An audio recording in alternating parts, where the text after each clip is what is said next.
Thank you for joining us on This Is Exclusive, ladies and gentlemen. Coming to you with three big stories. You just heard the RSS chief make a few comments, very critical comments on the RSS relationship with the BJP. Very rarely does the RSS speak about their relationship with the BJP, but he's made a few significant comments. And we're getting in some breaking news on that.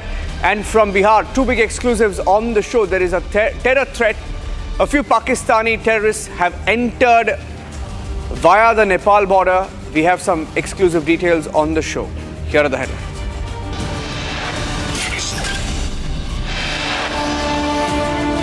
Is there a terror threat to the Bihar elections? Details of the terrorists and their passport on Republic.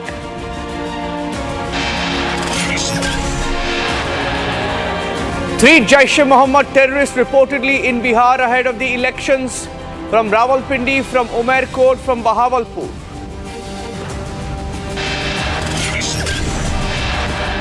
Ahead of the elections in Bihar, big exclusive. The Bihar Deputy Chief Minister speaks to Republic.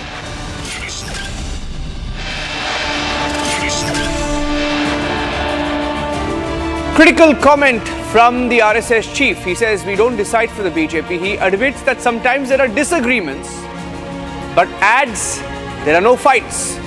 Interesting statement. Looking at it closer on the show.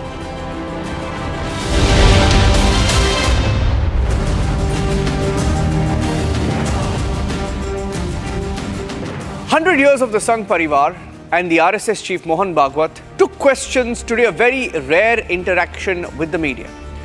And in the interaction, the RSS chief made a few comments. In fact, a few questions were asked whether the RSS, the Sangh Parivar, makes any political decisions for the BJP or instructs the BJP on key issues, for example, during elections, or if the BJP chief, for example, had to be elected or selected.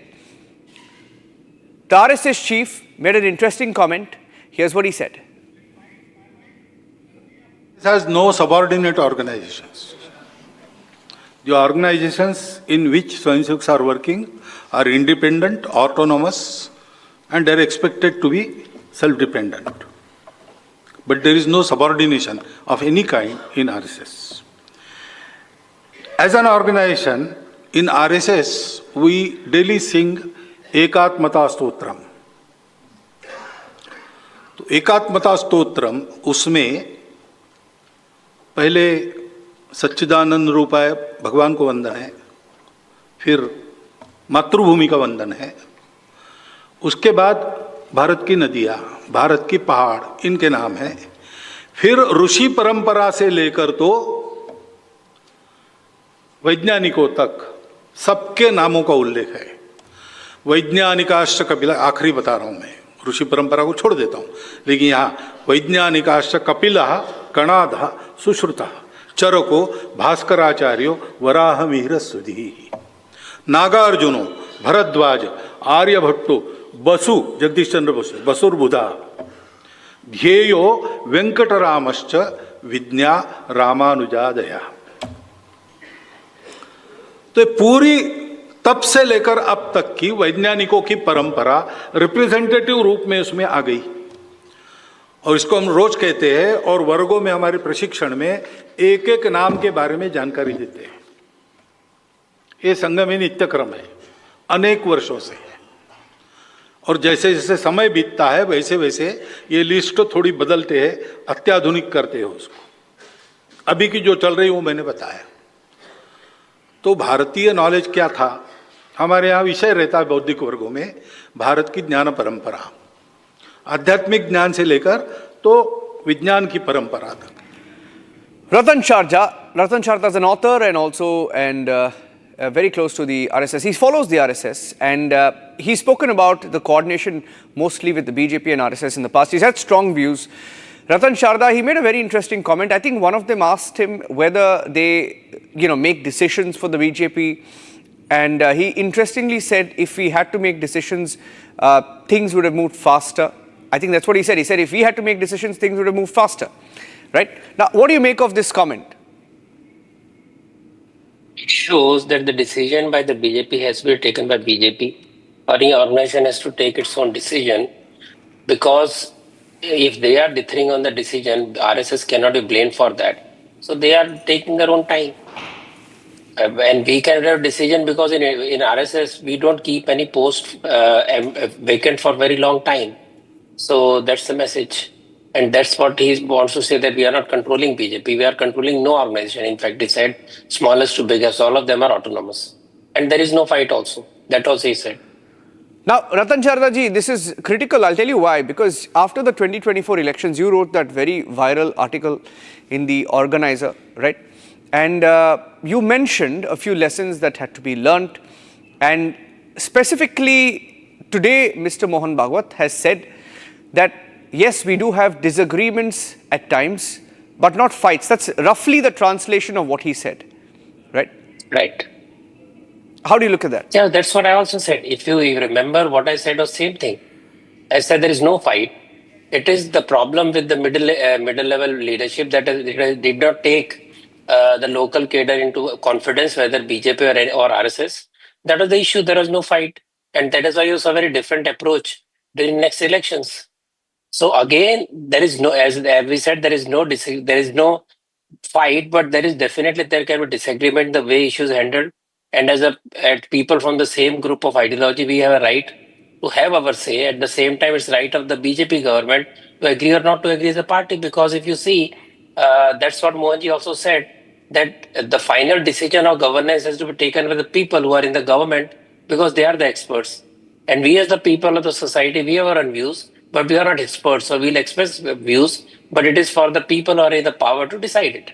There is no compulsion, there is no difference of opinion, there is no fight on that who will take the decision. It is different segments. For society, we speak. For the politics and for governance, BJP will speak. There is no fight between them.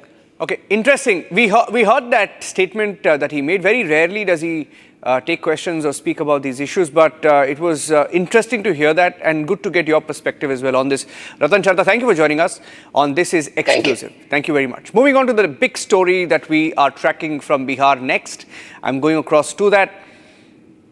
Ladies and gentlemen, there is a terror threat to the Bihar elections, is what the police believes. They have information that 3 Pakistani terrorists have entered into Bihar from Motihari.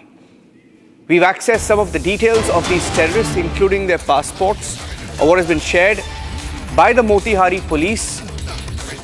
Look at that. This is terrorist number 1. Let's stay on this. This is a passport, they believe, of one of the Pakistani terrorists called Hasnain Ali.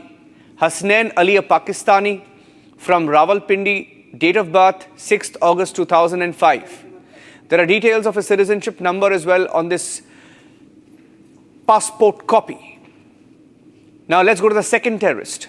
There are 3 terrorists in all. The second terrorist, alleged terrorist, Hussein Adil, is a Pakistani from Umerkot in Pakistan. Father's name is Ghulam Mustafa. And the third terrorist, let's put out the details of what has been shared by the police. Usman Mohammed, a Pakistani national born in July 2004, 21 years old, from Bahawalpur. Bahawalpur is also the headquarters of the Jaish-e-Mohammed, which was bombed by India in Operation Sindoor. There is credible information, according to the police, that these 3 terrorists may have entered Bihar via the Nepal route. So I'm going across to Prakash, my colleague, joining us live. He will be joining us once again. Let's look at the 3 pictures, ladies and gentlemen. There's also a prize of 50,000 on each of the heads of terrorists, these terrorists, announced by the Bihar police. Is there a terror threat? They believe that the timing of the entry makes it very critical. And you can't take it lightly, because there have been terror attacks in Bihar, especially during elections or election rallies in the past. And these 3 terrorists, they believe, are already in Bihar. I'm going across to Prakash, my colleague, joining us live from Patna. Prakash, what are the police sources telling you about these 3 terrorists? Well, Niranjan, these 3 terrorists linked to Jaish-e-Mohammed, apparently they say, have entered into the Indian territory, or they have been intercepted in and around the territory of Indo-Nepal border. As and when they received the information, the Indian agencies, in fact the Bihar agencies, saw those pictures on a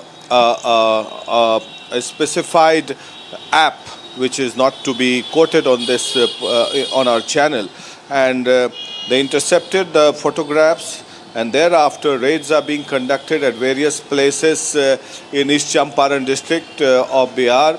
I just spoke to the SP of Swarn Prabhat over telephone.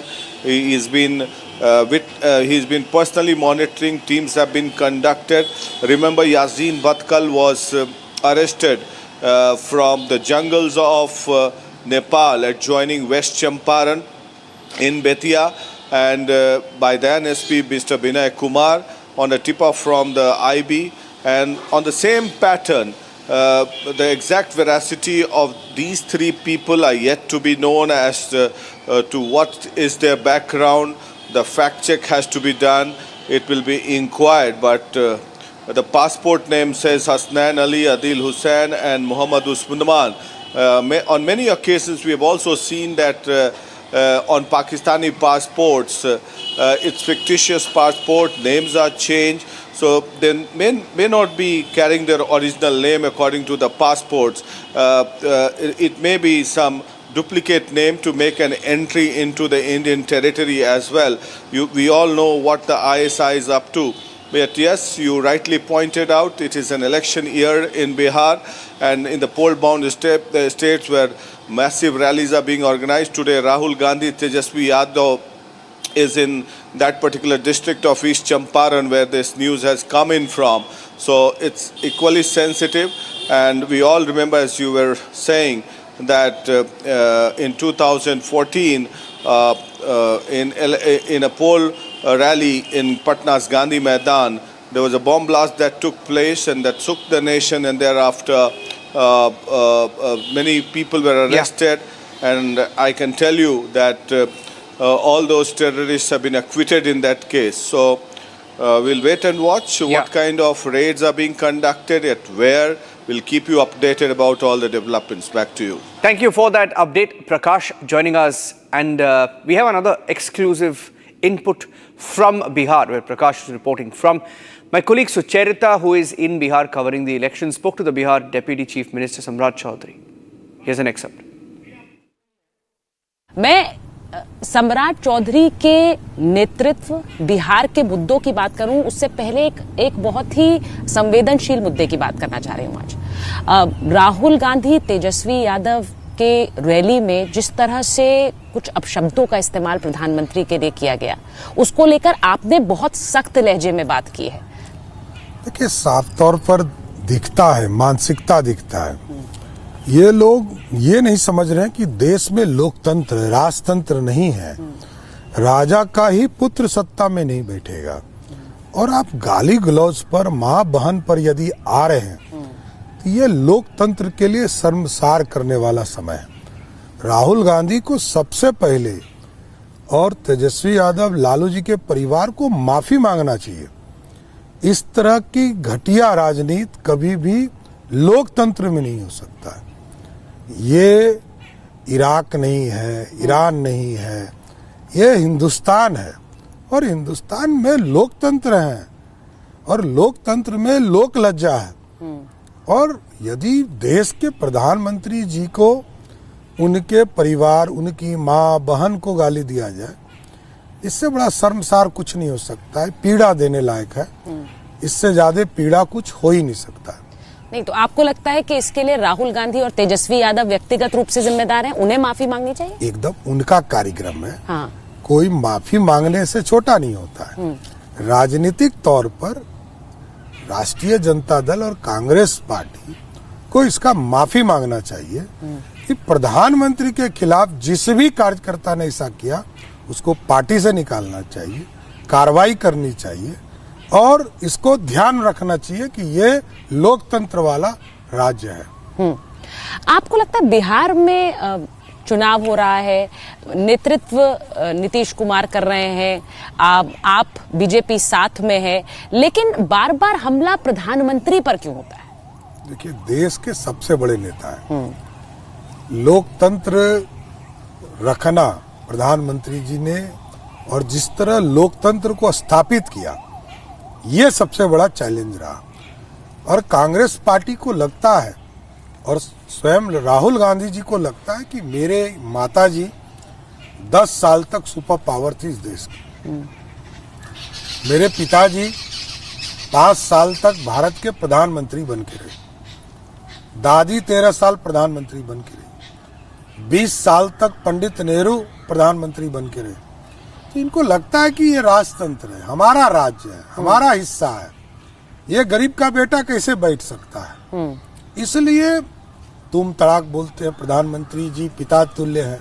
हाँ। उम्र के हिसाब से देखें, उनके उस बयान को लेकर भी बहुत हल्ला हो रहा है। ये चिंता करने की चीजें हैं हाँ। कि लोकतंत्र में जनता आशीर्वाद देती है, और जनता के वोट से चुनाव जीते और हारे जा सकते हैं। जिस एसआईआर के मुद्दे पर बिहार आप आए होंगे, बिहार में कोई मुद्दा ही नहीं है। बिहार के लोगों ने तो बूथ कैप्चरिंग देखा है। हाँ। बिहार के लोगों ने, बेचारे ने तो वोट ही नहीं डालते थे, बूथ से भगा दिया। आप कह रहे हैं वो असली वोट चोरी थी? वही तो चोरी था। हाँ। और याद कीजिए, कांग्रेस पार्टी ने अपने ट्विटर हैंडल से फोटो निकाला, उसमें सोनिया गांधी जी, राजीव गांधी जी और राजेश खन्ना जी एक साथ वोट डाल रहे हैं। यही तो लोकतंत्र का हत्या हो रहा था। और इनकी दादी जब इस देश की प्रधानमंत्री थे, तो याद कीजिए, पत्रकार जेल में, कलाकार जेल में, नेता जेल में, जनता जेल में, यही था लोकतंत्र। इमरजेंसी लगाने वाले लोग हैं। इसलिए आज यदि देश गरीब है तो उसके लिए गांधी परिवार दोषी, कांग्रेस पार्टी दोषी। आज यदि बिहार गरीब है तो उसके लिए लालू जी दोषी। क्यों? इसलिए कि 15 साल ब्लॉक कर दिया बिहार के विकास। नहीं, पर विरोधी आपसे कहेंगे सत्ता में तो आप भी रहे, अब आप ठीकरा उनके सर फोड़ना चाह रहे हैं, आपकी भी तो जिम्मेदारी। वो आपको मैं बताता हूँ। हाँ।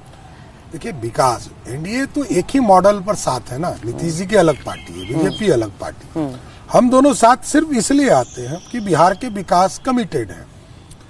2005 में बिहार में मात्र 57,000 लोग एयर ट्रैफिक से हवाई यात्रा करते थे। आज 56 लाख लोग हवाई यात्रा करते हैं बिहार में। बिहार में रोड नहीं था, 1000 किलोमीटर सड़क नहीं था। आज बिहार में 1,37,000 किलोमीटर सड़कें हैं। 17 लाख लोगों को बिजली कनेक्शन थी, आज 2,16,00,000 लोगों को बिजली कनेक्शन है। बदलता हुआ बिहार है। कौन कहता है कि बिहार नहीं बदला? आप किसी तरफ निकल जाइए, पटना से मुजफ्फरपुर जाने में 3 घंटा लगता था, अब 1.5 घंटे में जाते हैं। पटना से बेगूसराय 4 घंटे में जाते थे, 1.5 घंटे में पहुंचते। पटना से गया जी, जो मोक्ष का धरती है और शांति का, और जहां स्वयं गौतम बुद्ध को ज्ञान प्राप्ति हुआ, उस धरती में 4 घंटे लगते थे जाने में, अब 1.5 घंटे लगते हैं। तो मेरा ये कहना है कि बिहार के विकास हुए, यदि 15 साल तक, 1.5 दशक तक विकास रुके नहीं होते तो बिहार और आगे बढ़ गया होता, ये मेरा कहना है। तो आप जो सम्राट चौधरी एक समय नीतीश कुमार के विरोधी नहीं धुर विरोधी माने जाते थे, वो आज नीतीश कुमार की काम परफॉर्मेंस की रिपोर्ट कार्ड जनता के सामने रख रहे हैं। नीतीश कुमार जी के सिद्धांतों के खिलाफ जब रहा, पार्टियां अलग रही, ठीक, सिद्धांत अलग रहेगा तो लड़ेंगे। हाँ। राजनीतिक तौर पर जब वो हमारे विरोधी थे तो हम लड़ते थे, मुद्दे जनता के मुद्दों को उठाते थे। नीतीश कुमार जी सरकार चलाते थे, सरकार में हम लोग प्रश्न नहीं उठाते थे कि नीतीश कुमार जी ने विकास किया, इससे कभी डिफर नहीं किया, ठीक, लेकिन जनता के मुद्दों को उठाने का काम हम करते थे। सम्राट चौधरी जी के लिए ये बार बार कहा जाता है कि क्या वो बिहार में बिहार के सम्राट बन सकते हैं? क्या ये चुनाव काफी पहले से लोग चर्चा करते हैं कि ये सम्राट चौधरी के लिए डिप्टी सीएम से सीएम तक का सफर भी तय करेगा इस चुनाव? मैं तो एक राजनीतिक काज करता हूँ और जेल यातना से इतने दूर तक आ गया, काफी है। जनता का आशीर्वाद यही काफी है। पार्टी जो दायित्व देती है उस पर काम करता हूँ। पार्टी ने विरोधी दल का नेता बनाया, विरोध किया, सरकार के विरोध नीतियों का विरोध किया। पार्टी का अध्यक्ष बनाया, संगठन को मजबूत किया। आज सरकार में हूँ, सरकार को डिलीवर करना होता है। नीतीश जी के साथ, नीतीश जी के नेतृत्व में जनता के बीच डिलीवर करने का काम कर रहा हूँ। इसलिए जो दायित्व पार्टी देती है उस पर काम करता हूँ। मैं राजनीतिक तौर पर बहुत संतुष्ट व्यक्ति हूँ। 30 साल से काम कर रहा हूँ। 30 साल पहले तत्कालीन सरकार ने मेरे को जेल में डाला, तभी राजनीति में आया, नहीं तो हो सकता है नहीं भी राजनीति में आता। सम्राट जी, हर नेता की महत्वाकांक्षा होती है। जो डिप्टी सीएम तक पहुंच जाए वो ये नहीं सोचेगा कि मैं सीएम भी बन जाऊं एक दिन। मेरे को लगता है मैं बहुत अच्छे पद पर बैठ लिया, जो चौथी पांचवी बार मंत्री के तौर पर हूँ। जनता ने जो काम दिया काफी है, और आगे भी काम जो पार्टी दायित्व देते रहेगी करता रहूंगा।